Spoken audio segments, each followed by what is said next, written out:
այս մասով ձեր տեսակետը եւ հետո պարոն Անդրեասյան, ինչ կլինի, եթե Ռուսաստանը չճանաչի Հայաստանում անցկացված ընտրությունները։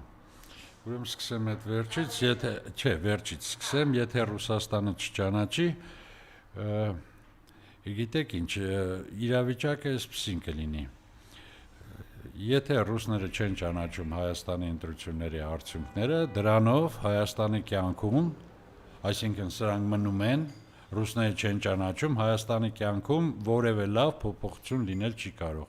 Գնալով ամեն ինչ գնալու է դեպի վատը։ Բայց որ դա կշրջի ընտրությունների այս ելքը կամ կշրջի Հայաստանի ընթացքը, չեմ կարծում, որ ռուսները չճանաչելով այդպիսի բաներ տեղի կունենան։ Իսկ ինչ վերաբերում է ադրբեջանցիների անհանգստությանը, դա միանգամայն պատճառաբանված է, որովհետև այն պահանջները, որ իրենք դրել են Փաշինյանի առաջ, Փաշինյանն ըստ էության չի կարողանալու իրականացնել ուժերի այս դասավորության պայմաններում։ Նա չունի անհրաժեշտ քվեների քանակ, որպեսզի կարողանա սահմանադրական օրենքներ ընդունել, որպեսզի կարողանա անկյունակարային պաշտոններում մարդիկ նշանակել եւ այլն եւ այլն։ Նա ստիպված պետք է լինի զիջումների գնալ նաեւ ընդդիմության հետ հարաբերություններում։ Եվ այնուամենայնիվ հակահայկական որևէ բան ինքը չի կարողանալու անցկացնել առանց հանրաքվեի։ Իսկ դա լրացուցիչ գլխացավանք է Փաշինյանի համար եւ իհարկե իր տերերի առաջ, ուրեմն պարզերես դուրս գալու հնարավորություններից նա պարզապես կարելի ասել զրկվել է արդեն։ Այսինքն նրան հաշիվ են ներկայացնում, այսպես պիտի լիներ, հիմա այդպես չի եղել։ Այսինքն պիտի մտածել, էլի նրանք համարում են, որ գնդակը Հայաստանի դաշտում է ու մինչև այդ պայմաններին չհամապատասխանի Հայաստանը, Հայաստանի հետ խաղաղության պայմանագիր չեն կնքելու։ Գուցե դեռ մի քանի վագոն էլ բենզին կտան, մի քանի վագոն ցորեն կտան, այսպիսի խաղեր կխաղան, բայց իրենց պահանջները կպահեն օրակարգում եւ անընդհատ կներկայացնեն Փաշինյանի հետ բանակցություններում։ Ռուսաստանից բարձրաստիճան, այսպես ասենք, օղակներից հայտարարություններ հստակ տեսնում ենք։ Զախարովա, Զատուլի։ Այո, թող խոսեն, նրանք խոսում են, բայց իհարկե նրանց, այսպես ասեմ, նրանց առաջին մտահոգությունը հայ-ռուսական հարաբերություններն են, Հայաստանը որպես ԱՊՀ անդամ, ԵԱՏՄ անդամ եւ ՀԱՊԿ անդամ։ Այստեղ է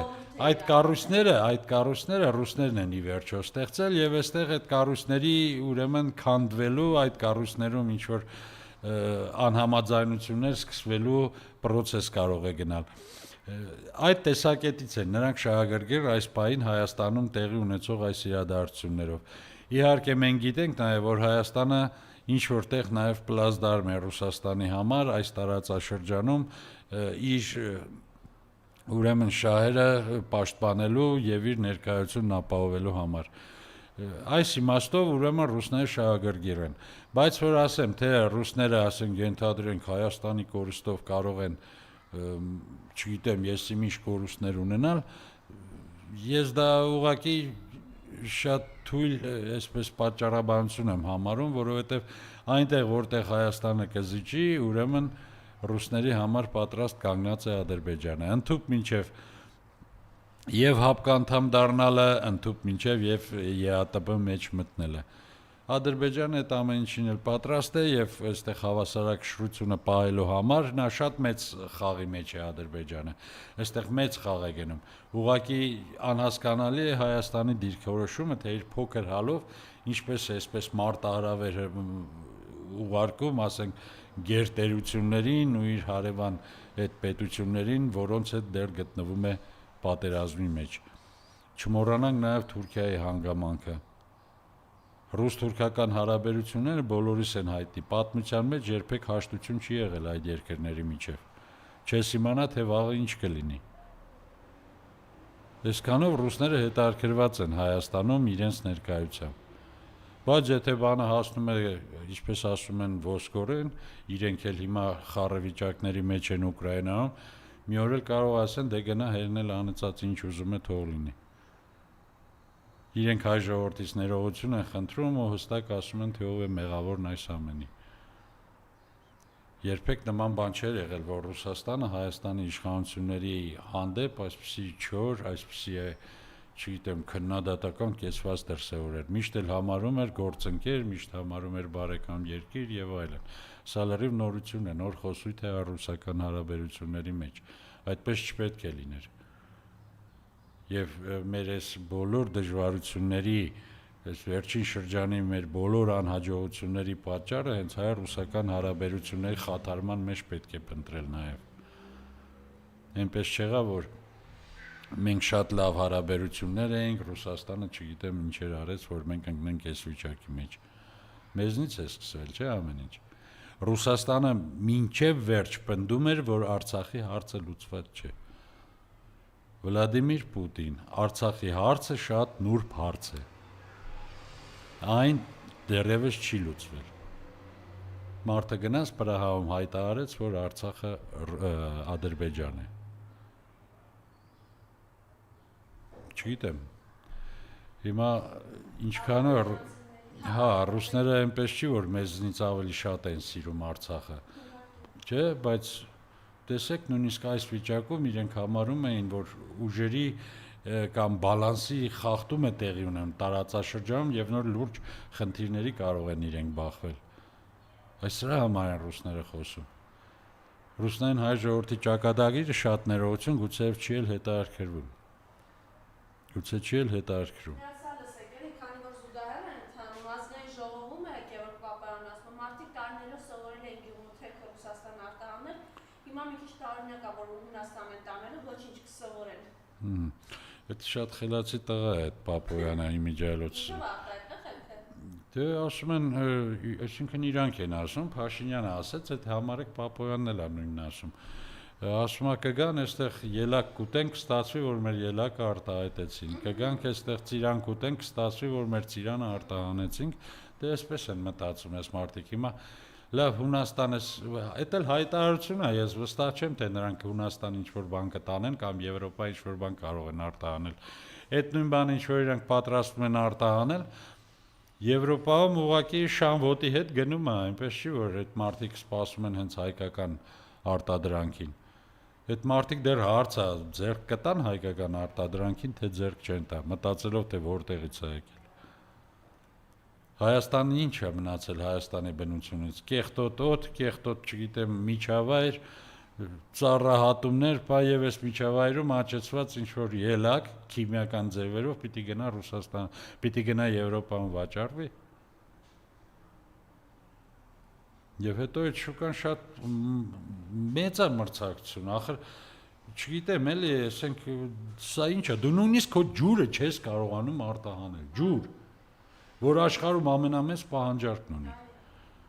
Եվ ամենալավ ջուրն ունես դու։ Ամբողջ աշխարհի իսրայելական ջուր է խմում, որ ծովի մշակած ջուրը հայ մարդ։ Այդ միջին արևելքը ներողություն։ Իմիջիայլոց գիտեք, չէ՞, վերջերս Արա Վարդանյանը մեր տաղավարում ասաց, օրը 90 միլիոն հատ ծաղիկ էր արտահանվում Ռուսաստանի Դաշնություն։ Վերջերս ասել պարոն Վարդանյանը մի բագաժնիկ, մի խցիկ ծաղիկ էին 10,000 հատ անել Լիտվա թե Լատվիա,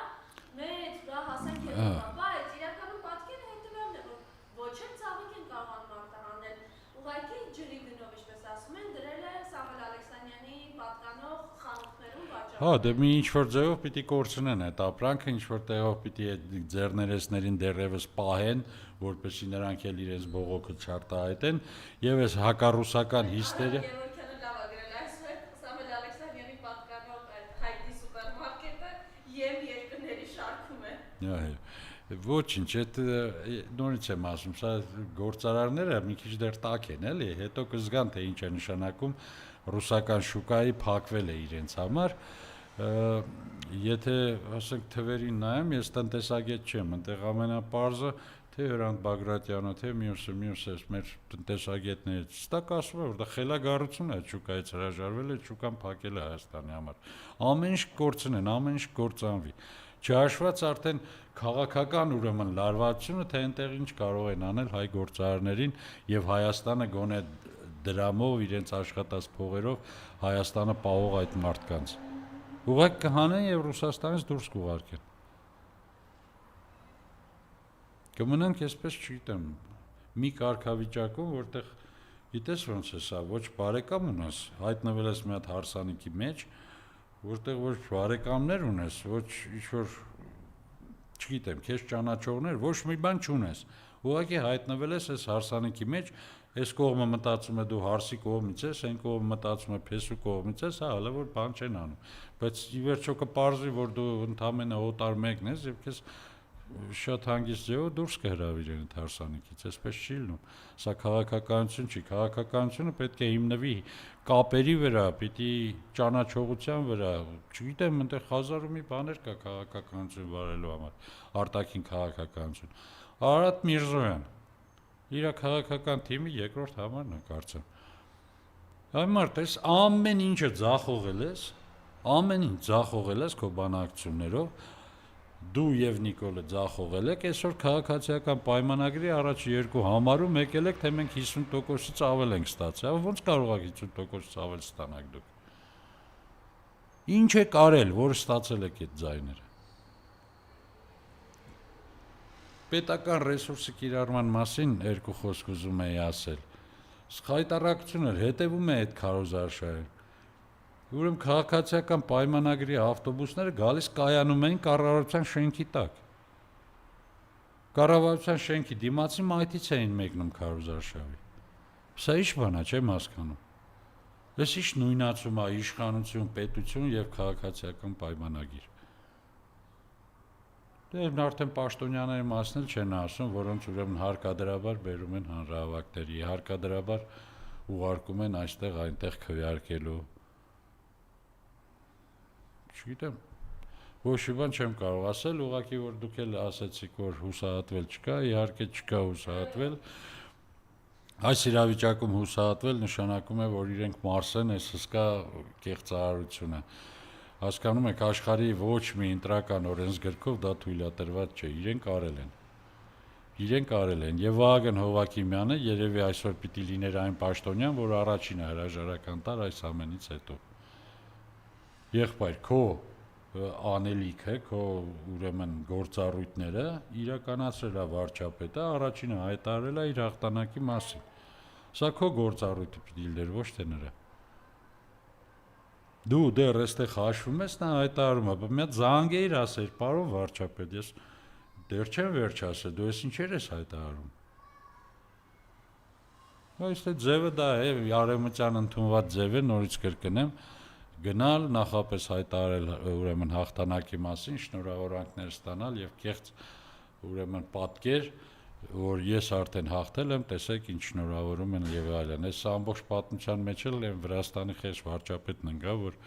առաջինը կարծեմ շնորհավորեց առանց իմանալու ինչ-ինչուց։ Չէ, ուղղակի չգիտեր այդ մարդը,